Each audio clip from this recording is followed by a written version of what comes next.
কয়েকদিন ধরে ভাবছিলাম ইঁচড় দিয়ে মজার একটা রেসিপি ট্রাই করব, কিন্তু এই ইঁচড় না থাকার কারণে বানাতেই পারছিলাম না। তাই আজকে আবার বাজারে যে ইঁচড় কিনে নিয়ে আসলাম। বাজারে যে আম দেখে লোভ না সামলাতে পেয়ে আমও কিনে ফেললাম। হ্যালো এভরিওয়ান, আসসালামু আলাইকুম। আমি লাবণ্য চলে আসলাম নতুন একটা ভিডিও নিয়ে।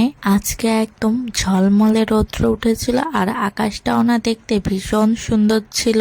দেখুন আমার পিছনের আকাশটা কত সুন্দর দেখা যাচ্ছে, নীল আকাশ আর সাদা সাদা মেঘ, আর এত পরিমাণে রৌদ্রের তাপ ছিল আর রাস্তাটাও ফাঁকা ছিল, রাস্তায় সেরকম কোনো মানুষই ছিল না। তারপর হাঁটতে হাঁটতে চলে আসলাম বাজারে। এটা হচ্ছে আমাদের এলাকার বাজার। বাজারে এসে প্রথমে আমার এই আমগুলো পছন্দ হলো। প্রতিদিনই এই মুরব্বী গাছ থেকে পাড়া তাজা তাজা আমগুলো নিয়ে এসে বিক্রি করে। আমি যখনই বাজারে আসি এনার কাছ থেকে আম কিনি। আম আমার খুবই পছন্দের একটা ফল। আমি কাঁচা আম খেতেও খুবই পছন্দ করি, পাকা আম খেতেও খুবই পছন্দ করি। আর আজকে আমি 1 কেজি আম কিনেছিলাম আর 1 কেজি আমের দাম নিয়েছিল হচ্ছে 30 টাকা। আচ্ছা, আপনাদের কার কার এলাকায় আমের দাম কিরকম কমেন্ট করে জানাবেন। আমাদের এই এলাকার বাজারে না প্রতিদিন অনেক বাজার বসে, একদম তাজা তাজা সবজি পাওয়া যায়। এই যে এখানে না অনেক ধরনের সবজি ছিল। আমি আর কোনো সবজি কিনিনি, আমি শুধুমাত্র ইঁচড়টাই নিয়েছিলাম।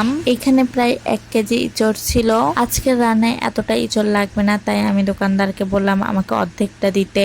এই যে ইঁচড় কিনে নিয়ে বাসায় চলে আসলাম। এই ইঁচড় রান্না খেতে কিন্তু ভীষণ মজা লাগে, কিন্তু এই ইঁচড় বাছা খুবই কষ্টকর। আমি খুবই ভয় পাই, বাছতে গেলে হাতে পুরো আঠা লেগে যায়। এই যে ইঁচড় গুলো আমার পছন্দ মতন কেটে নিয়েছি। ইঁচড়ের টুকরোগুলো প্রেসার কুকারের মধ্যে দিয়ে অল্প একটু সয়াবিন তেল, হলুদ, লবণ আর পানি দিয়ে 2টো সিটি দিয়ে নিয়েছি। সিটি দেওয়ার পর পানি ঝরিয়ে নিয়ে হাতের সাহায্যে ম্যাশ করে নিয়েছি। এরপর মিশিয়েছি ঝালের গুঁড়া, লবণ, গরম মশলার গুঁড়া, কাঁচামরিচের কুচি আর একটু বেসন। আবারও হাতের সাহায্যে ম্যাশ করে চ্যাপ্টা চ্যাপ্টা আকারে বড়া বানিয়ে নিয়েছি। তারপরে তেলটা ভালোভাবে গরম করে নিয়ে ইঁচড়ের বড়াগুলো দিয়ে হালকা আঁচে ভেজে নিয়েছি।